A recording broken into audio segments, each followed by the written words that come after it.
garbage party!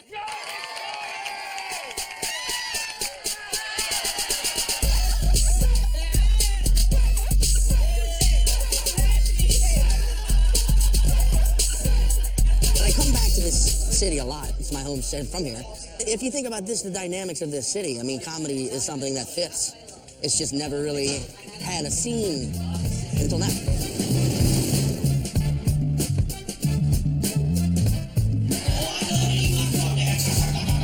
Wow, what a progressive scene. It's booming now. Like, you know, I've been born and raised in New Orleans, but since doing the comedy thing for 2.5 years, it's picked up from since I've actually started. There's comedy all throughout the week. You know, there's a place to go to every day of the week, more than one. Make some noise if you're pretty underemployed right now. This is what I love about New Orleans. We're all poor as shit, dude.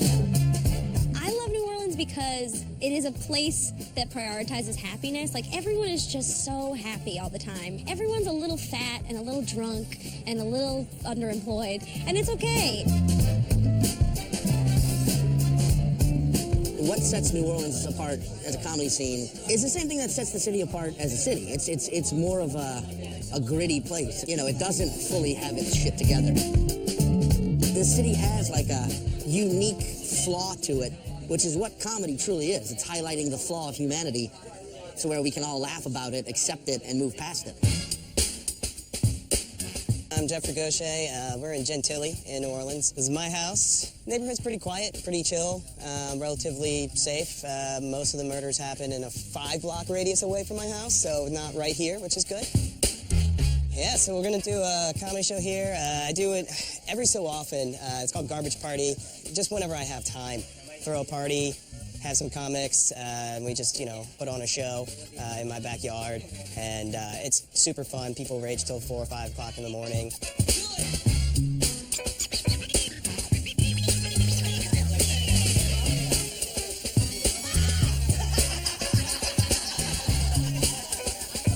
Jeff's a great man. He runs a great show here. He has a lot of cats that make the house smell.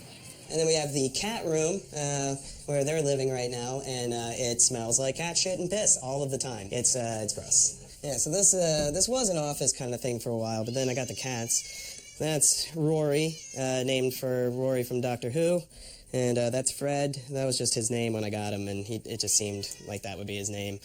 He's super chill and likes people. Rory takes a long time and is very upset about being closed up in this room all day. I don't know if you can tell through your cameras, but there's an aroma you can almost see. It probably looks like Vaseline on the lens or something.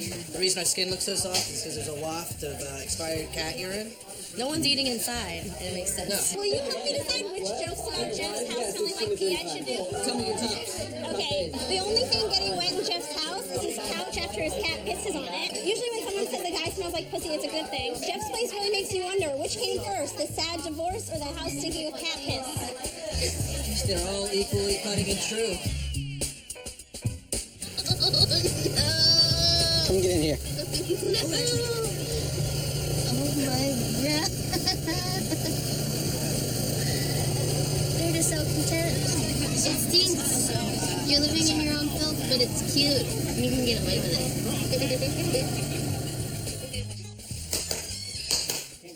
All right. We're good to go? We're good to go. All right, we're going to do this. We're going to start the comedy show. All right. Nervous. I still get nervous. Still to this day. We're doing it. All right.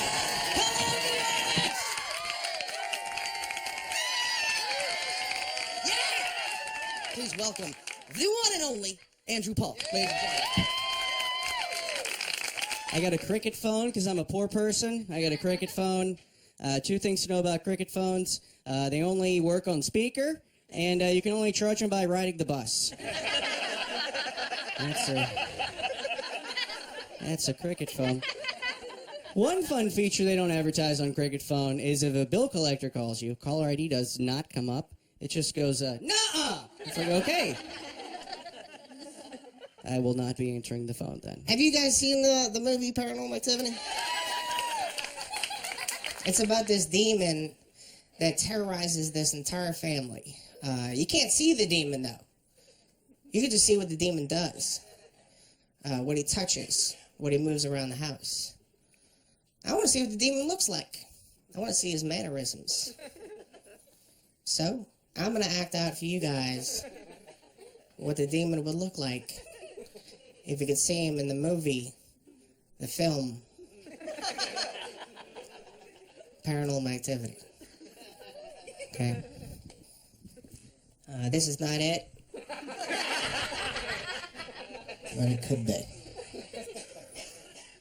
Light switch. Ceiling fan.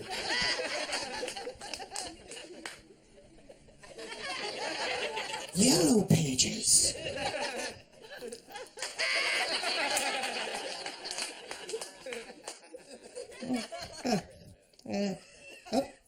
Cabinet. Cabinet, cabinet, cabinet, cabinet, cabinet, cabinet, cabinet. Cabinet. Garbage disposal. All right, guys, thank you very much. That's awesome. Sean Patton.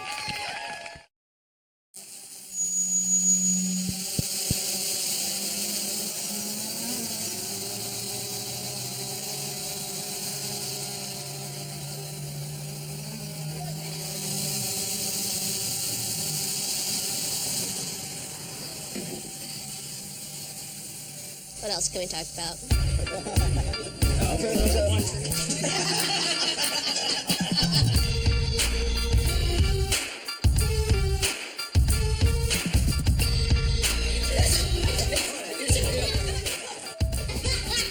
You think it'd be mean for me to say I don't like pizza, delicious pizza?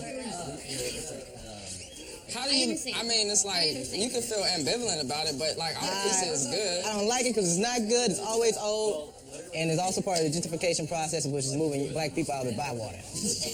My brothers with pizza. You're not killing your brothers with pizza. I ate the pizza, Kamari. I didn't want to. You just ate the pizza, man. I ate the gentrification pizza, though. They heat the pizza up, man. They don't even make it for you. It's reheated. That shit was made yesterday.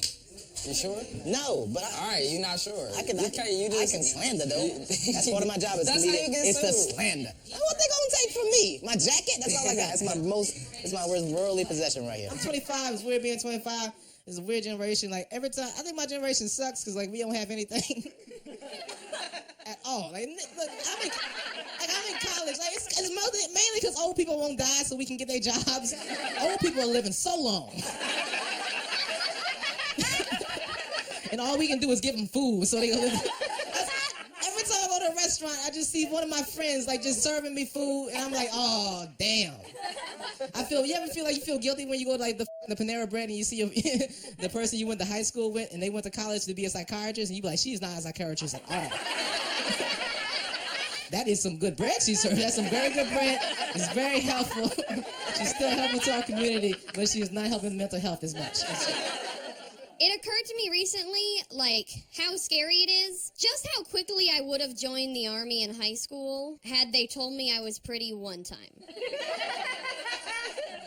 Like, just that once. And I would have had a very different trajectory in life. Compliments are a very dangerous thing for me. I'll do a lot for a compliment. Like, even now, if someone tried to, like, abduct me, and let's just say for the purpose of that joke that it's a man.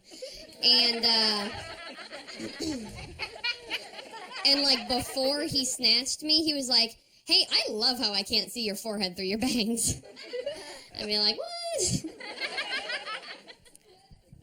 Do you want me like in the trunk or the back seat? Let's talk about my divorce. Let's do that.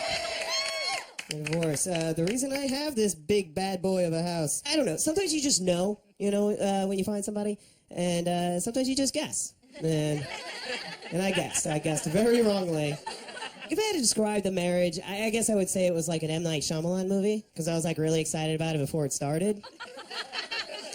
And then like halfway through, I was like, well, this isn't terrible. And then at the end, it turns out I was dead inside the whole time. I have what's unfortunately called a dad bod. It's a bad term. I don't like what it implies visually. But I don't like it especially because it's a missed opportunity. How, as a nation, did we collectively decide on dad bod when we could have had father figure? Yeah!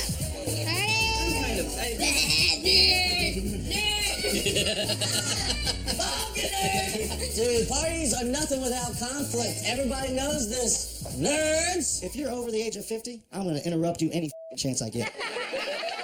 I believe in that strongly. Like, if a 55-year-old guy comes up and asks me for directions, I'm like, you had your chance, pal. Keep it moving. This is our world now. You got to live in it. I was talking to this older guy over Thanksgiving, dude in the older generation. He was feeding me a bunch of bullshit, right? He's like, oh, millennials.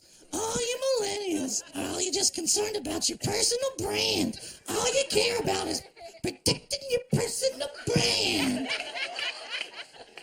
Like, what the do you think a reputation is, you old bitch? It's the same thing as a brand.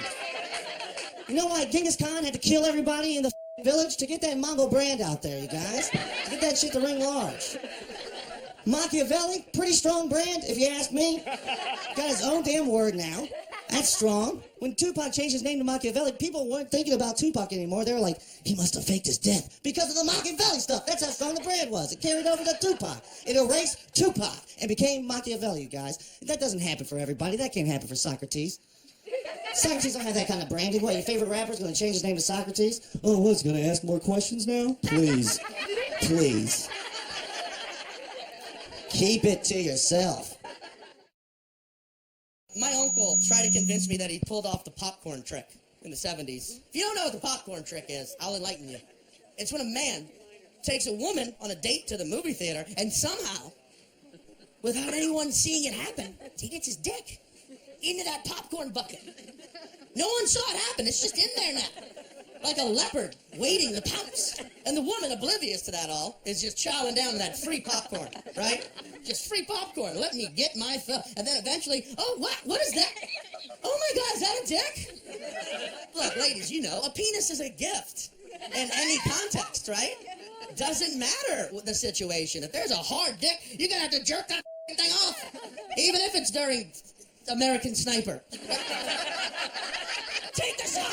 No one has ever done that. You take a woman into a movie theater, you get in, and then you say to her, hey, I'll see you in there.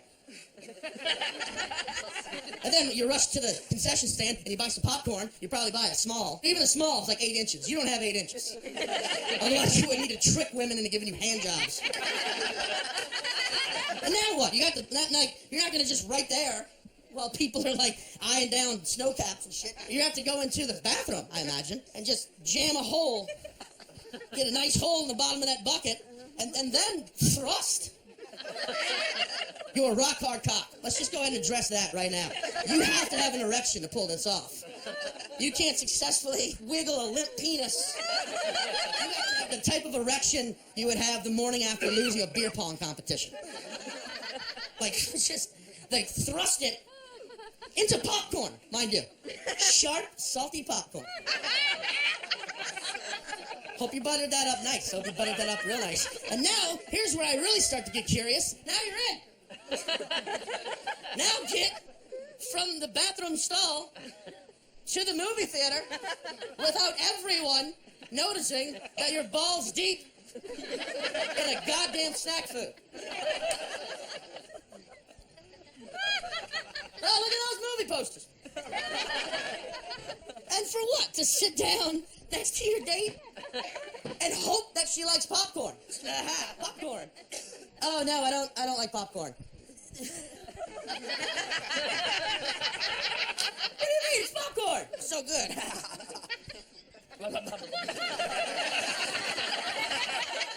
And maybe she gets hungry. Change your mind. Starts eating some popcorn, and your concentration is broken when she goes, oh my God, oh, there's like a dead hairless mouse. Oh, there's a dead hairless mouse.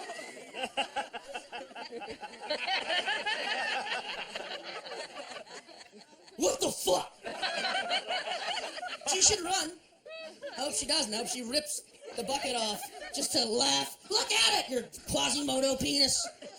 I hope the salt has seeped its way into your testicles and destroyed them like the Death Stars they were. I hope she throws the bucket and you watch it fly away. Kernels falling out of the glory hole. Looks like sparks from the thruster of a space shuttle. Remember when you wanted to be an astronaut? The only time I think the popcorn trick's okay to do is to your equally as heterosexual roommate. Just have fun. Hey, I got some popcorn. Right. Do it. Ah, what is that? Ah, what's your dick? Wait, take that off. Take that. Are you hard? Take that. Oh, you're so hard. You're so hard. You're so hard. You're so hard. Why did you even take your shorts off? You're so hard. That's weird. That's a strange thing, right? I know. Women should totally get paid as much as us.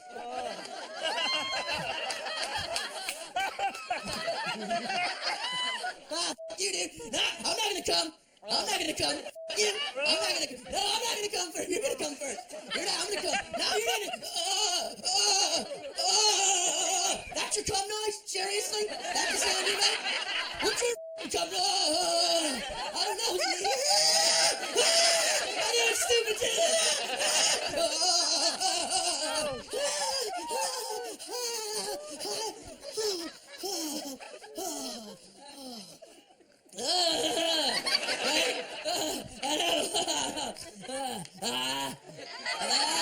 I'll do it for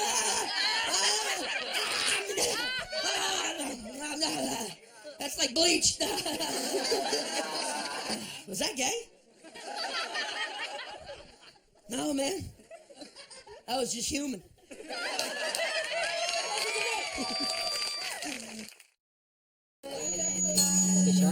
Oh, yeah.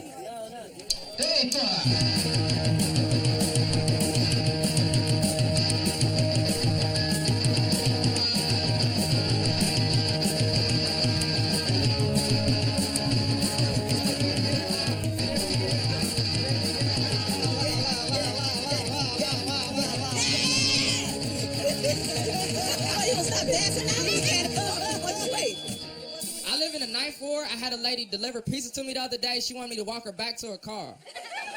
She's like, please, can you just walk me? You don't have to tip me. Just please walk me back to my car. I'm like, miss, if I walk you back to your car, how am I going to walk back to my house to eat the pizza? Take this tip. Good luck with your travels. Like, when I moved down here, it was like the scariest day of my life. On my roommate Dave decides to take me to the French Quarter, figures it'll be nice. I eat a good meal, end up walking past a liquor store, and this lady comes out holding 3 alcoholic beverages, and she asked me to hold them while she lit her cigarette. And before I could say yes, she was like, oh, don't worry. I won't try to rob you. That hadn't even crossed my mind. Because I figured that'd be an odd way to mug somebody. Hey, can you please hold these 3 separate drinks for me? All right, put them drinks down. Empty out your pockets. Give me everything you got. Won't you hurt me? I think that a lot of people don't understand my personal style. I think I just have like a weird aesthetic. My aesthetic is like if Elizabeth Taylor was in Gummo. Are there enough people? You know what I look like? Like I look like this. Like if you saw me going into a nice restaurant, you wouldn't be like, what are you doing? But if you saw me eating out of a dumpster, you wouldn't be like, what are you doing? I am ready for my show. You are ready for my show. Everybody, what's in your hand right now? Take a sip. Please welcome to the graceful stage that it is, the wonderful Mary Devon Dupuy, ladies and gentlemen. I got my vagina into a real pickle recently. I had like 1 classic STD and like 8 offshoots. You know, there's always like a domino effect. And I had to take this medicine called Flagyl, which I don't know if y'all are familiar. It's exactly what it sounds like. It's what you have to take when you have a horror cunt. So I couldn't drink for 8 days, and I had this like horrible mess of a reproductive system going on. I was like a real junkyard dog of a lady. And I kind of made my vagina like a New Orleans street. It should have been closed for repairs a long time ago. I was still letting people drive down it, but it was hurting their cars. Can tell some of y'all have not been driving around here, or me. It was gross. Jeff's house didn't even smell like this before I got here. That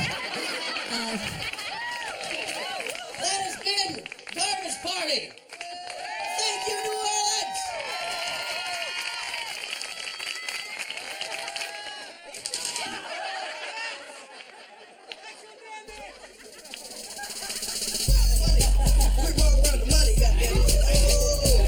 Everybody's a piece of shit. Let's do it. I'm ready. Somebody's always good. 1, 2, 3, go. He's letting me. Oh, come on.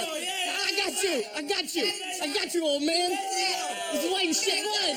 You're shitting blood tonight.